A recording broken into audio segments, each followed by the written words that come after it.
guys, today I'm gonna cook crabs with coconut milk and vegetables. Okay, so these are all the ingredients. We need salt, black pepper, soy sauce, got coconut milk, and then malunggay, and then kalabasa, garlic, spring onions, ginger, white onions, and then butter, and then the crabs. Okay.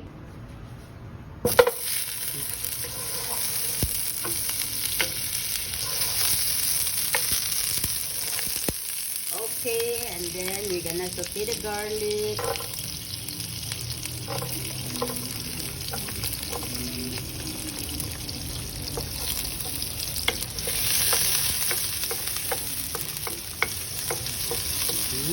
Smells good. And then the ginger. And then the onions.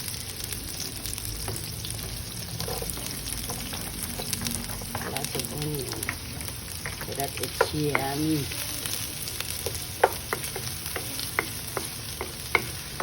Okay guys, look at that one. The onions. Garlic, onions, and ginger smells very good. Okay, and next we're gonna add the crabs. Okay, this crab is only 3 pieces. I cut it into half so that it becomes expensive. So that's why ako lang siya gitunga guys, para madaghan. Soy sauce.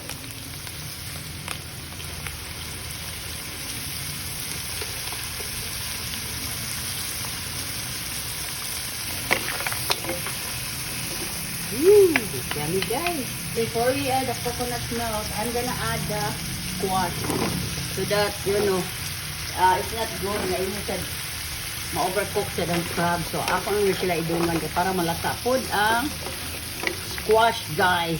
Okay, coconut milk.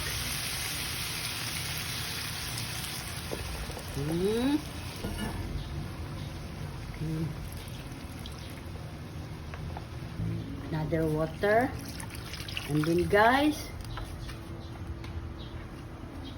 we're gonna let simmer for how many minutes until the crabs and then the squash, until the crabs and squash are cooked. So we're gonna simmer that one first for how many minutes, and we'll be right back. We're gonna add the malunggay. Yummy na kay guys. Wait. As well as the spring onions. But that one guys, it's super yummy na guys.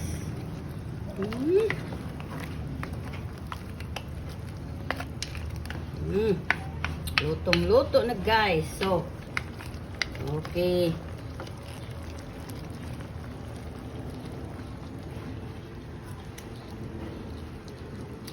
it's yummy.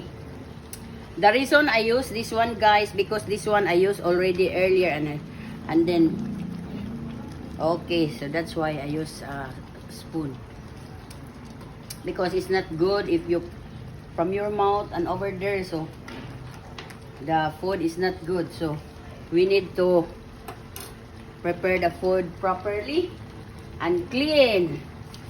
Okay guys, so that's our crabs with coconut milk and vegetables. It's super yummy. I'm gonna off the heat because it's already cooked. It's super yummy guys. Look at that one. Oh my god, when I tasted it, it's super yummy. Okay, so thank you for watching guys, and see you tomorrow for another recipe. Bye bye. Okay, look at that one.